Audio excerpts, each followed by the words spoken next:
Oke guys, terima kasih. Aku mau bilang kepada kalian yang selalu mengindahkan protokol kesehatan ya, sampai akhirnya hari ini kondisi COVID mulai stabil di bangsa kita. Berharap semakin membaik ya di tahun ini. So untuk itu hari ini saya udah berkesempatan buat nge-podcastnya onsite ya, jadi nggak online lagi. Untuk itu sore hari ini udah bergabung bersama saya wanita independent woman kalau mau dibilang, yang memiliki mimpi yang tidak biasa, pengalaman hidup yang tidak biasa, pokoknya ceritanya yang nggak biasa. Pokoknya aku pastiin bahwa kalian bakal mendapatkan inspirasi yang baru ya. Dan itu sore hari ini udah bergabung bersama saya. Selamat sore. Selamat sore.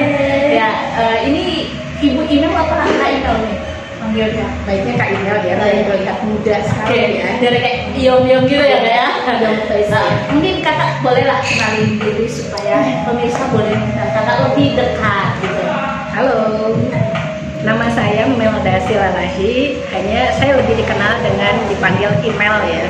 Jadi rasanya dengan nama email tuh ada sesuatu pesan tersirat yang dimana memberikan banyak pesan yang baik untuk banyak orang. Jadi saya lebih bangga dipanggil email.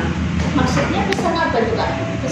Pesan-pesan yang dimana memberikan motivasi untuk banyak orang. Jadi kalau dengar kata email, kita keinget sama kata-katanya yang pernah didengar mungkin ya? Betul sekali. Oh, ya. Jadi motivator gitu ya? Betul sekali. Berbanggalah kalian-kalian yang memiliki nama email ya di luar sana. Oke, jadi sore hari ini aku pengen dengar cerita dan mungkin banyak orang di luar sana juga pengen tahu gitu ya. Karena dengar-dengar kakak ini memang bekerja di bidang pendidikan, betul ya? Betul sekali. Nah, maksud saya kenapa harus pendidikan kan? Sebenarnya apa sih menariknya pendidikan itu? Pendidikan ya, kalau misalnya saya ambil kata dasar ya, karena saya seorang guru, pendidikan berarti kata dasarnya didik. Jadi kalau misalnya didik berarti diawali dengan dia diajar. Nah, kembali lagi segala sesuatu kita perlu diajar untuk kita mengajar. Nah, indikasi mengajar itu tidak harus dia harus berdiri di depan papan tulis, tidak. Dengan di luar pun dia bisa mengajarkan secara personal ataupun dalam bentuk kelompok. Nah, kenapa saya ambil pendidikan? Karena semua orang harus mengajar pada dasarnya, sekalipun dia tidak berkecimpung di pendidikan. Nyatanya di bidang yang lain, misalnya arsitektur atau di bidang seni, dia kan akan mengajarkan kepada orang-orang yang harus diajar. Nah, untuk saya sendiri lebih spesifik pendidikan karena itu merupakan fondasi. Karena dasarnya adalah fondasi yang dimana seseorang akan bisa mengajar sesuatu yang dia ketahui jika dia diajar dengan dasar yang benar oleh orang yang benar, gitu, dan punya konsep yang benar. Oke, jadi itu tuh yang membuat kakak akhirnya berkecimpung. Betul sekali. Sebenarnya kan emang semua aspek kehidupan itu ada nilai mengajar dan diajar gitu ya. Betul sekali. Oke. Jadi kakak lebih spesifiknya kemana nih? Ke guru atau apa nih? Kakak seorang guru atau? Saya awalnya memang beranjak dari seorang guru, tapi guru saya sekolah saya non formal. non-formal. Karena dimulai saya rumah ke rumah. Jadi awal ceritanya sebenarnya nggak kepikir juga sih saya jadi guru. Nggak kepikir saya karena itu bukan mimpi kakak. awalnya saya justru kalau dipikir nggak pernah terpikirkan untuk saya akan mempunyai sebuah rumah bimbel, nggak terpikir. Jadi faktor karena keluarga yang dimana waktu itu ayah saya meninggal jauh lebih cepat. Ayah saya meninggal, dia meninggalkan 5 anak yang dimana ada dua anaknya lagi yang masih sekolah. Nah, waktu itu saya posisinya hampir mau selesai di bangku sekolah SMA. Nah, kondisinya saya pun lagi butuhnya uang untuk saya menyelesaikan SMA saya, dan saya ingin sekali kuliah.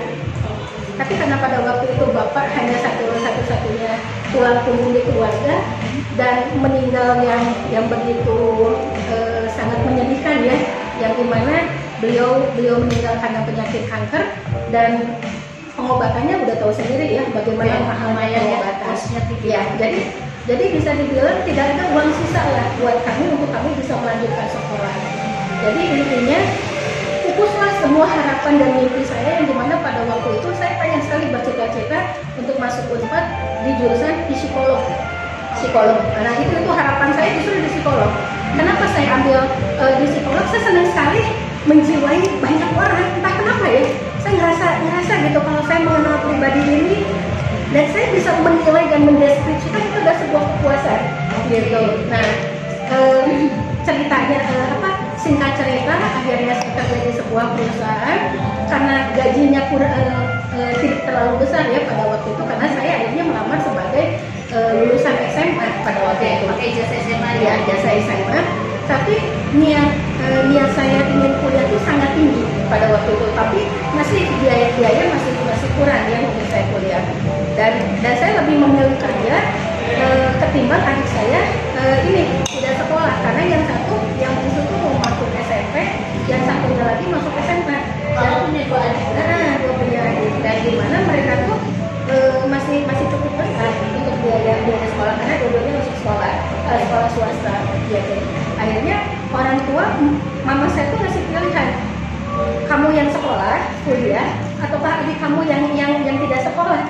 Itu kan itu satu bukan pilihan yang tidak perlu diucapkan lagi. Akhirnya saya mundur. Nah, karena sekali lagi beban keuangan yang dimana memang kami pun harus membantu mama saya untuk adik-adik saya sekolah, ya secara tidak langsung saya dikenalkan oleh teman saya yang dimana dia tuh kuliah bisa sambil kerja. Nah, waktu itu saya memperhatikan bagaimana dia ngajarin anak-anak SD, ngajarin anak-anak SMP, dan saya sangat tertarik dengan gayanya dia.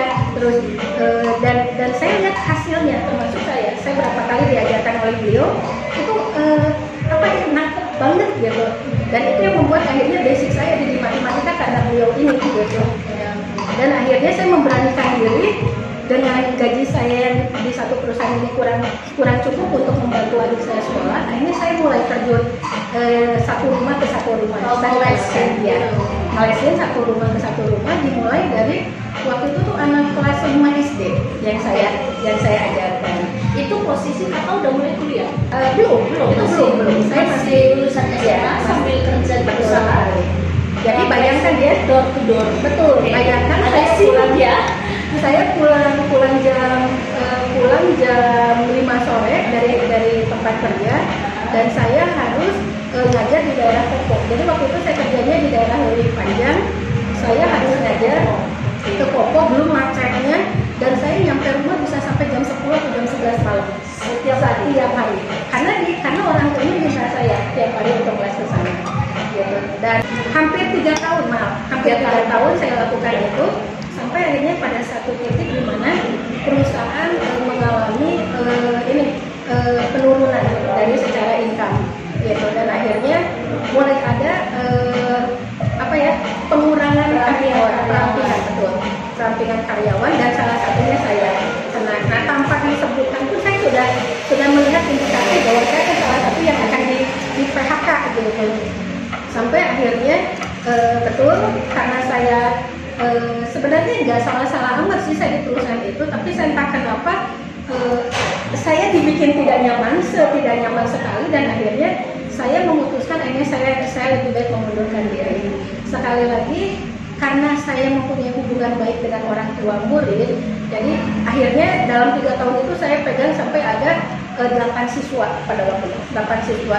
Jadi saya mobile gitu kan, sampai ke hari Minggu juga saya ngelesin juga loh. Nah, terus akhirnya karena hubungan saya dengan orang tua murid baik, dan mereka memberikan saya solusi kenapa tidak dijadikan full time aja untuk ngajar.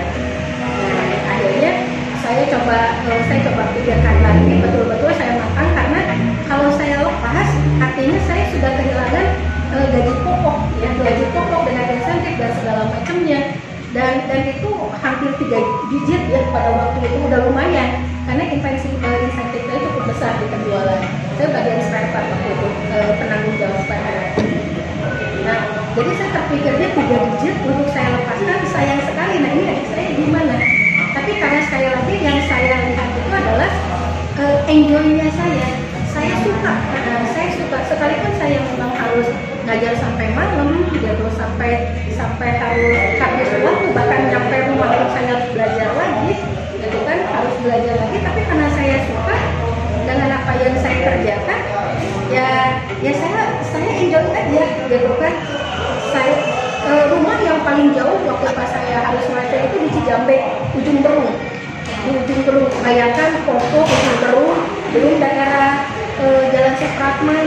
Jadi rutenya tuh bukan rute yang dekat ya, dalam satu hari sangat jauh sekali gitu.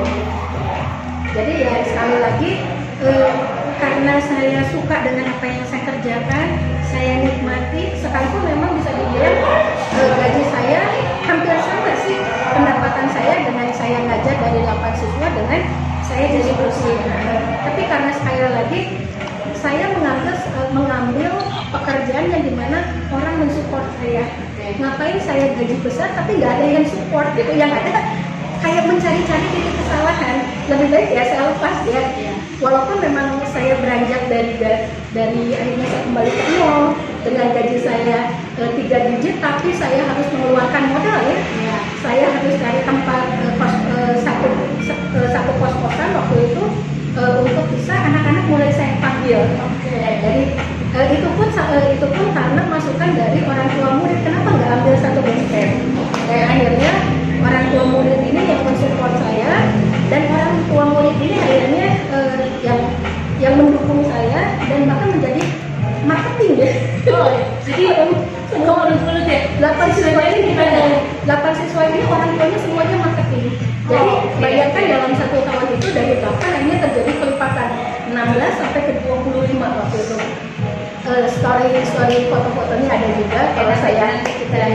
Kalau misalnya saya keluarkan lagi, rasanya tidak menyesal saya mengambil sebuah keputusan yang dimana kita mengambil sesuatu yang betul-betul yang kita sukai, apapun itu harga yang harus dibayar. Gitu. Sebenarnya ini berawal dari keresahan ya. Betul. Keresahan terus dibawa pada situasi yang sebenarnya bukan menjadi tujuan. Betul. Tapi di sana menemukan enjoy, nyaman, dan bisa mendapatkan jati diri di sana. Betul sekali ya. Nah, akhirnya jadi kayak gini. Keresahan membawa Kak Inel pada ruang les lah ya, sampai ngelepasin kerjaan. Jadi kayak gini, segala sesuatu yang kita genggam itu belum tentu itu yang terbaik. Betul sekali. Ya. Dan sampai hari ini Kak Inel bukan lagi hanya punya satu kos-kosan petak untuk menampung anak-anak yang 12 gitu. Tapi hari ini sudah ada satu